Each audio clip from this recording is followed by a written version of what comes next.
Instead of going out completely to Gentile sources, Nehemia is going to take us into these ancient sources. This is for those who really want to know the truth. Nehemia, please.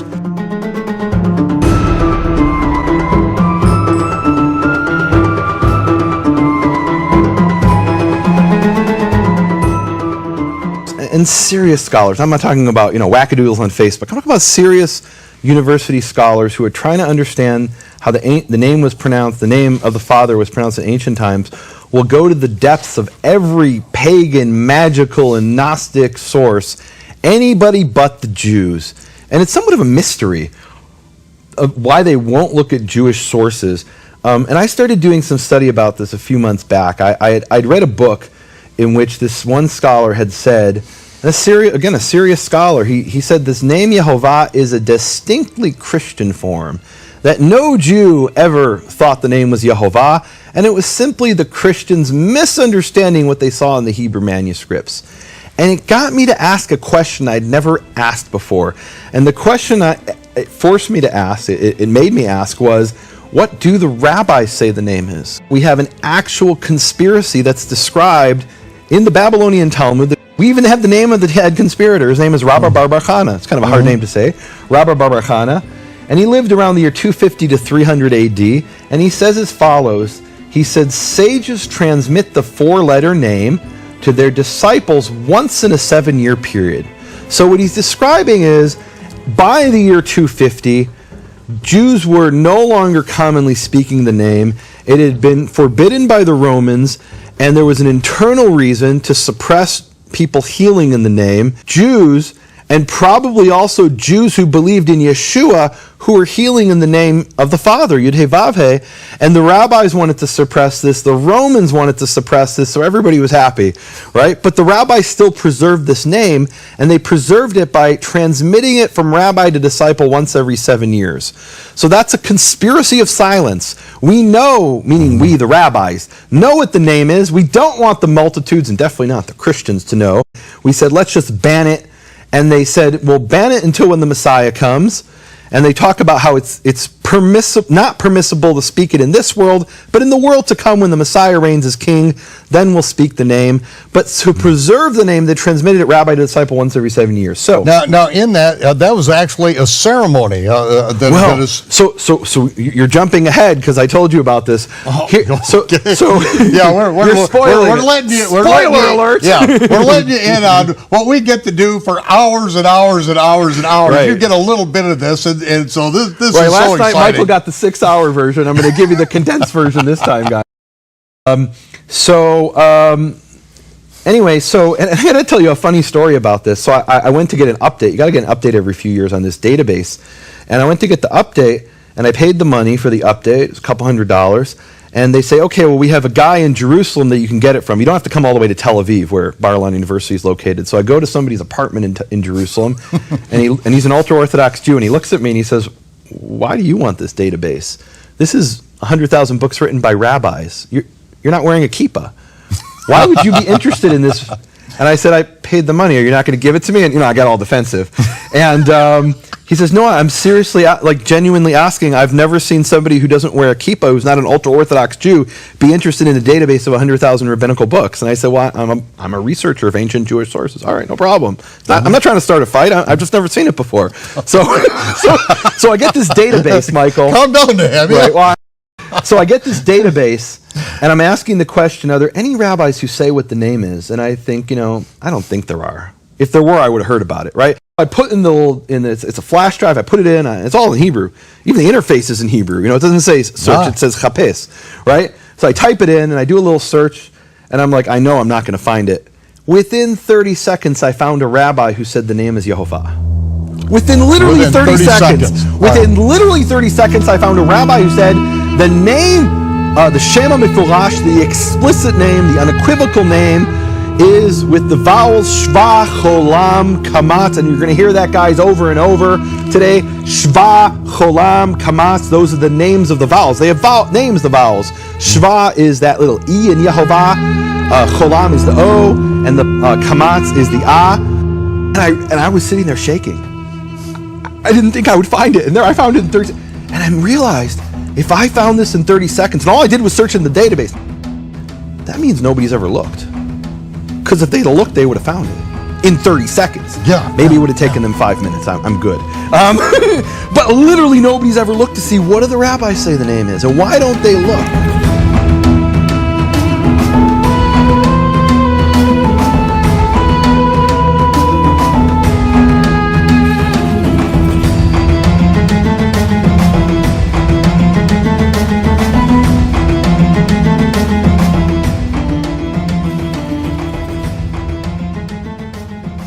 He's called the Vilna Gaon, which means the genius of Vilna. So he says the vowels of the name itself are hidden. Its vowels are the secret of the Tetragrammaton. Okay, so the modern 20th century encyclopedia written in Hebrew by rabbis say, well, the rabbis didn't know what the vowels were. Is that what he says? No. No, he says they're hidden. Right. He doesn't say he doesn't know what they are.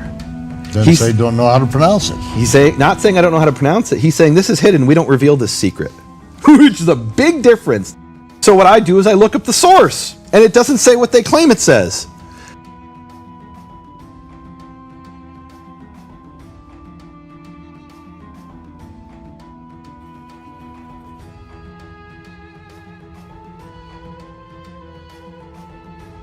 And they transmitted it every 7 years. Surely there must be a trace of that somewhere in Jewish literature. While I was doing this research, I stumbled upon a reference to something called Sefer Hashem, the Book of the Divine Name. It's by a rabbi named Elazar Rokeach. So this is a book that remained in handwritten manuscript form even after printing was invented because it was considered so secret. And it wasn't until the 21st century, so someone in 2004 for the first time printed a book from 1225. And what he describes is this elaborate ceremony. And in the elaborate ceremony, you have a rabbi and a disciple who go through a purification process. They fast and they immerse themselves in a mikveh of water, and then they don white clothing, and then they do something a little bit strange at first until you read it in Hebrew. And by the way, this is it was printed for the first time in 2004 after nearly 800 years, and it's never been translated into English. In fact, the general public will hear this text for the first time ever in English. If I read you a little excerpt here, it's never been translated into English. Okay.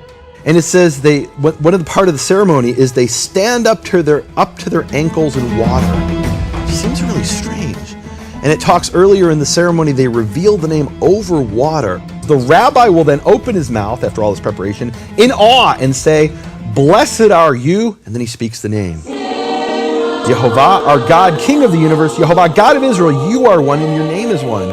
And Michael, you are one and your name is one. That's a reference to Zechariah 14, verse 9.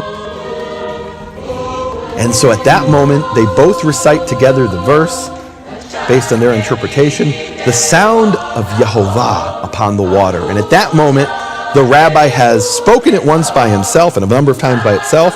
The disciple heard it after this whole ceremony, and then they speak it together to make sure the disciple heard it correctly.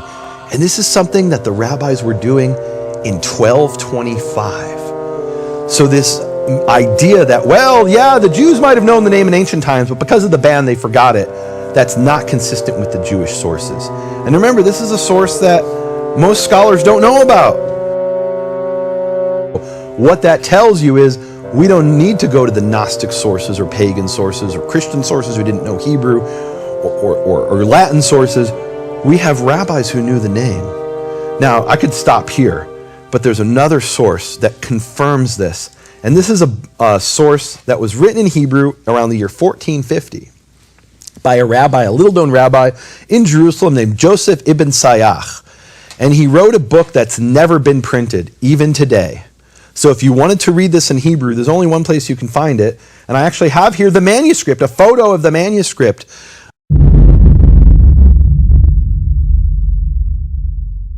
This is the original by the author. There's only one copy that ever existed, and we have his copy.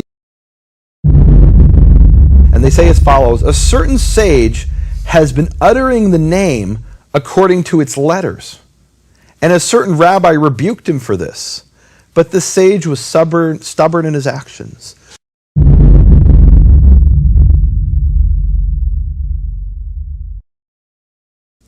So he's being rebuked for speaking the name, but I thought the Jews don't know the name, right? That's the one thing all scholars can agree on. We should go look at the Gnostic. We should go look at the Greeks. We should go look at the Christians. Anybody but the Jews, because the Jews don't know the name. But here we have one source of a rabbi transmitting the name to his disciple. And in the second case, not only does the rabbi receive the name from his rabbi, but he's speaking it out loud and getting in trouble for it.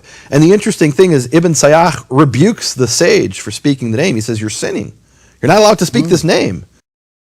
It's forbidden by our tradition, not by the Torah, but by our tradition. So, what we've established here is that the rabbis did know how to pronounce the name. Now, I have here a map of 16 rabbis from all over the Jewish world, and you can see they go from Spain to Egypt to even Israel, Tzfat and Jerusalem, Eastern Europe, and this is, of course, the modern locations. You know, some of these go back to the year 1300. Rabbis who said the name is Jehovah. Some of them go into the 20th century. Ovadia Yosef, who is the leading rabbi of the Sephardic Jews in Israel, who only died a few years ago in the 21st century, in one of his books, he states matter-of-factly that the vowels are Shva Cholam Kamatz, which is Yehovah. Yeah. I mean, he states it as a fact. Like, it's not even a fact that's in dispute.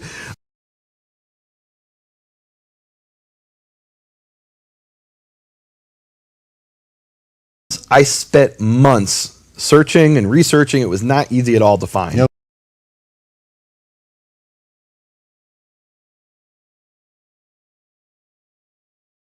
Mm-hmm. And one of the things that has been taught in the Western Gentile Christian world is that Yod He Vav He, that they inserted the vowels of Adonai in it. That's one of the claims. And that's a fact. That's a fact. That's but not what true. is it? It's not true. It's just, Right. just plain not true at all. It's not true at all, and it's not what the rabbis thought either.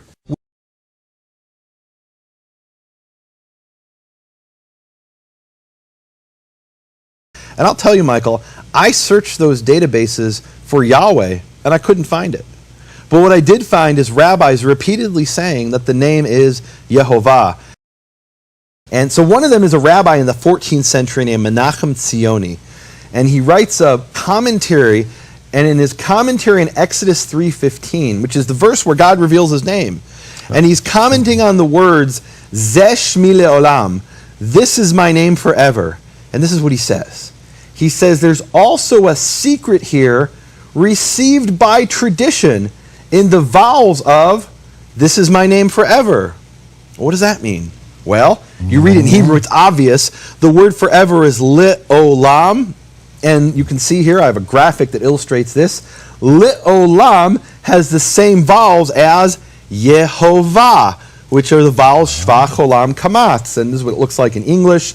Le'olam, Yehovah. Well, thankfully he goes on, and he says its mnemonic is who in heaven can measure up to you. A mnemonic is an acronym that helps you remember something. English. I'm the first one to translate this into English in 2017. And the word there that's the mnemonic is the word heaven, which normally is the word shamayim, but in this verse the word is shachak. And you say, well, what is that? What's the answer?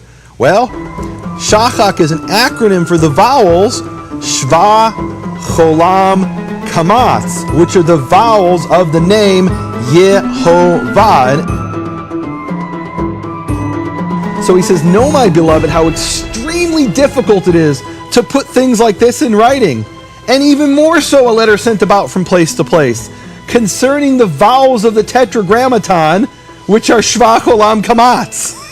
Like, he openly says it. He openly says it.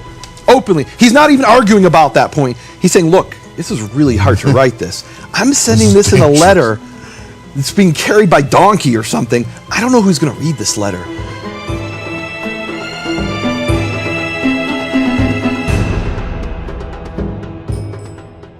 And it says, concerning the Tetragrammaton, its vowels received from Sinai are Shva, Cholam, Kamatz. There's no room for Yahweh here. It's Yehovah, according to these rabbis. Okay, so I love how Maharam of Lublin, this guy, mayor of Lublin, in 1600, ends a letter to Shabtai Sofer. He says, I have one request, that you hide this letter in a pure and holy place and not allow it to be passed around here and there. When he died, his disciples found a copy of the letter and they printed it. And because of that, we're able to sit here and share this with the entire world. We were never meant to know what's in this letter. But it turns out literally my ancestors were part of the conspiracy to hide our Father's name. And Michael, I have to confess and repent here for the sin of the collective sin of the generations. You know, we have the story in Joshua where they stole they took from the gold, and that they weren't supposed to take from Jericho, and it became a sin, the collective sin of the people. And we have this verse in Jeremiah 23:27. It says, they plan to make my people forget my name. And that's part of my heritage. And I need to go back to what it says in the Bible and not continue the tradition of hiding the name. Now, I have a whole bunch of other sources. I want to end with a rabbi from 1896. He was a rabbi named Jacob Bachrach. And in 1896, he writes a whole bunch of things. I'll read this really quick. He says, if the vowels of the Tetragrammaton were indeed the vowels of Adonai, precision would have required putting a chat of patach under the yud for the aleph of Adonai. Those who don't know what that means, go and research that. Anybody who you tell in scholarship that these are the vowels of the name Jehovah, they'll say, well, no, that's the vowels of Adonai, and here's why. Here's a rabbi in 1896 who says that's utter nonsense, that that's completely a misunderstanding of the vowels.